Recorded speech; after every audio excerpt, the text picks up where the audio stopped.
തന്ത്രവും പാളി അല്ല കുഞ്ഞോളെ. ഒരു കാടിന് നടുവിൽ ഒരു വലിയ ഉണങ്ങിയ മരം നിന്നാലേ അത് എത്രയും പെടുത്ത് മുറിച്ചു മാറ്റണം.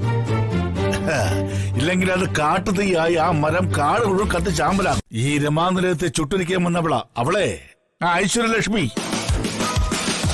അവൾക്കെതിരെ കളിക്കുമ്പോ ഒരു ശകുനിയുടെ വേഷം കിട്ടി ഞാനും കൂടെ നിൽക്കുമായിരുന്നല്ലോ. ചിലപ്പോ ആള് കൂടിയാൽ പാമ്പ് ചാകാതെ വരും. എനിക്കറിയേണ്ടത് എന്റെ മരുമകളെ സംബന്ധിക്കുന്ന എല്ലാ രേഖകളും അടങ്ങിയ ഒരു പെൻഡ്രൈവുമായി ഇങ്ങോട്ടേക്ക് പുറപ്പെട്ട ആളെവിടെയെന്നാ. കുഞ്ഞോളെ, രണ്ട് രീതിയിൽ കണക്ട് ചെയ്യാം. കൃത്യമായി ഗുണിച്ചും ഹരിച്ചും കൂട്ടിയും പിന്നെ കുറച്ചും. അത് ആദ്യത്തെ രീതി. രണ്ടാമത്തേത് സാധ്യതയുടെ ഒരു ഉത്തരം കണ്ടുവച്ചിട്ട് ചോദ്യത്തിലേക്ക് വരുന്നതാ. നമുക്കിവിടെ രണ്ടാമത്തെ രീതി എടുക്കാം. സാധ്യതയുള്ള ഒരു ഉത്തരം കണ്ടുപിടിക്കുക. അതെ കുഞ്ഞോളെ, ആ തെളിവുകൾ കുഞ്ഞോളുടെ കയ്യിലെത്തിയാൽ അതാരായിരിക്കും ദോഷമായിട്ട് ബാധിക്കുന്നത്? അവരാവും അതിന്റെ ഉത്തരം. അതെ, അർജുന്റെ ഭാര്യ ഐശ്വര്യലക്ഷ്മി. എന്താ അങ്ങനെ ചിന്തിച്ചൂടെ? ഞാൻ അതിനുള്ള സമയം അവൾക്ക് കൊടുത്തില്ല. മാത്രമല്ല, അവളുടെ മുഖത്ത് നല്ല ടെൻഷൻ ഉണ്ടായിരുന്നു. തെളിവുകളുമായി ആൾ ഇങ്ങോട്ട് പുറപ്പെട്ടു എന്നുള്ള കാര്യം എന്നോട് കുറച്ചു മുൻപേ വിളിച്ചു പറഞ്ഞതുവാ. അതിനിടയില് ആരോ കളിച്ചതാ. അപ്പോഴേക്കും അർജുനുമൊത്ത് അവൾ ഇങ്ങോട്ടേക്ക് വന്നില്ലേ? അപ്പോ ഇത് ചെയ്തത് ഐശ്വര്യലക്ഷ്മി അല്ല. ഓ, അങ്ങനെയാണോ കാര്യങ്ങൾ? അങ്ങനെയാണെങ്കിൽ പിന്നെ ആരായിരിക്കും? ആരോ ഇതിനിടയിൽ കയറി മറുകണ്ടം ഗോൾ അടിച്ചു. അതാരാണെന്ന് കണ്ടുപിടിക്കണം.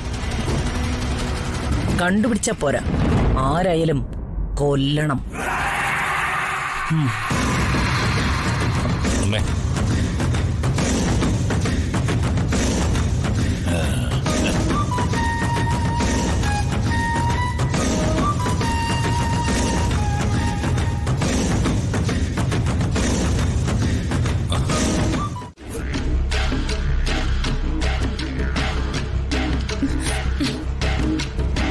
രമാനിലയത്തില് കിരീടം വെക്കാത്ത റാണി എന്താ പേടിച്ചു പോയോ? എന്തിന് ഞാൻ പേടിക്കണം? ഒരുപാട് രഹസ്യങ്ങൾ ഒളിക്കാനില്ലേ? ഒരുപാട് രഹസ്യങ്ങൾ ഒളിക്കാനോ? ചിന്നു, നീ ഈ വീട്ടിൽ എച്ചിൽ പാത്രം കഴുകി ജീവിക്കുന്നവളാ. ഞാനാണെങ്കിൽ ഗ്രഹനാഥയായ ജയരാമന്റെയും രമാദേവിയുടെയും ഒരേ ഒരു മരുമകൾ. ഒരു വീട്ടിൽ ഗ്രഹനാഥ് കഴിഞ്ഞാൽ അടുത്ത അധികാരം ആ വീട്ടിലെ മൂത്ത മരുമകൾക്കാ. ആ സ്ഥാനത്ത് എത്തിക്കഴിഞ്ഞു ഞാൻ. എന്റെ ഭർത്താവിന്റെ ലോകം ഇപ്പൊ ഞാനാ. ഇനി എന്നെ അത്ര എളുപ്പത്തിൽ ഈ വീട്ടിൽ നിന്നും പുറത്താക്കാന്ന് വിചാരിക്കുന്നതേ ബുദ്ധിമോശ. അങ്ങനെയുള്ള ഞാൻ എന്തിനാ ഭയപ്പെടേണ്ടത്? ആരെ ഭയപ്പെടണം? പേടിയില്ലാത്ത ഐശ്വര്യലക്ഷ്മിയോട് ഒരു ചോദ്യം. പേടി കൊണ്ടല്ലെങ്കിൽ പിന്നെ ഇഷ്ടം കൊണ്ടാണല്ലേ ആ ലേഡി ഡിറ്റക്റ്റീവിനെ കൊന്നൊടുക്കാൻ നോക്കിയത്?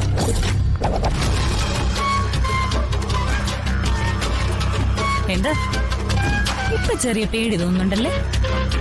ചെറുതായിട്ട് ലേശം. രമാദേവി എന്തൊക്കെയോ അറിഞ്ഞാ എന്തൊക്കെയോ നഷ്ടപ്പെടുമെന്നൊരു തോന്നല്. ആ തോന്നൽ, ഈ മൗനം, അതാണ് പേടി. പല നാൾ കള്ളൻ ഒരു നാൾ പിടിക്കപ്പെടുമെന്ന്. നാളുകളുടെ എണ്ണം കൂടാൻ പ്രാർത്ഥിക്ക്.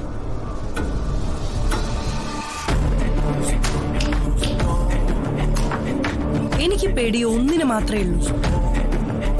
ഞാൻ മറക്കാൻ ശ്രമിക്കുന്ന എന്റെ ഭൂതകാലത്തെ. ഒരു കാര്യം കൂടെ കേട്ടോ. ഞാൻ കൊട്ടാരത്തിലെ തമ്പുരാനെയും തമ്പുരാട്ടിയും കൊന്ന് ശിവദാസന്റെയും സീതയുടെയും മകളാണെന്നറിയുമ്പോ നീയും ശിവദാസന്റെ മകളാണെന്ന് എല്ലാവരും അറിയും. അതോടെ വഴിമുട്ടുന്നത് എന്റെ മാത്രമാവില്ല, നിന്റെയും നിന്റെ പുന്നാരമ്മ സീതയുടെയുമായിരിക്കും. ആരെയും ചതിക്കുകയും വഞ്ചിക്കുകയും ചെയ്യാത്തതുകൊണ്ടും വലിയ ഉയർന്ന പദവിയില്ലാത്തതുകൊണ്ടും ഞങ്ങളുടെ വീഴ്ചയുടെ ആഘാതം കുറവായിരിക്കും. അതും കൂടി കണക്കൂട്ടി വെക്കുന്നത് നന്നായിരിക്കും.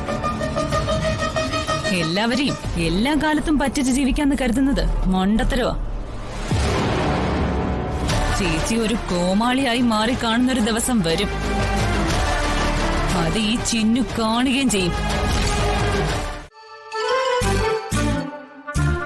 നിങ്ങൾ തമ്മിലുള്ള സംസാരം കേട്ടാ ഒരുപാട് നാളത്തെ പരിചയമുള്ള പോലെ തോന്നി. നിങ്ങൾ തമ്മിൽ നേരത്തെ പരിചയമുണ്ടോ? ഹേയ് ഇല്ല.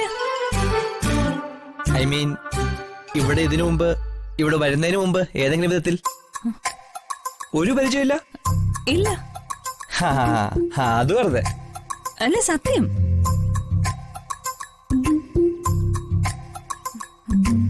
ചന്ദ്രമ്മ വിളിച്ചെന്ന് തോന്നുന്നു. എവിടെ?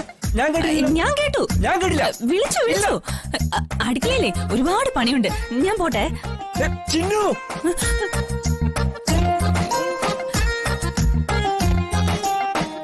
എന്താ? ഇയാൾ എന്തിനാ ഇവിടെ വന്നേ? ചെടികളൊക്കെ നനയ്ക്കാൻ. അതിനിടയില് മൊബൈലില് റീൽസ് ഒന്ന് നോക്കി. എടോ, ഇയാളോട് ചോദിച്ചതല്ല. താനും തന്റെ അമ്മയും കൂടി ഈ നാട്ടിലേക്ക് വന്നത് എന്തിനാണെന്നാ ചോദിച്ചത്. ചേച്ചിയെ കാണാൻ. എന്നിട്ടെന്താ ഇപ്പൊ ആ ചേച്ചിയെ കാണണ്ടേ?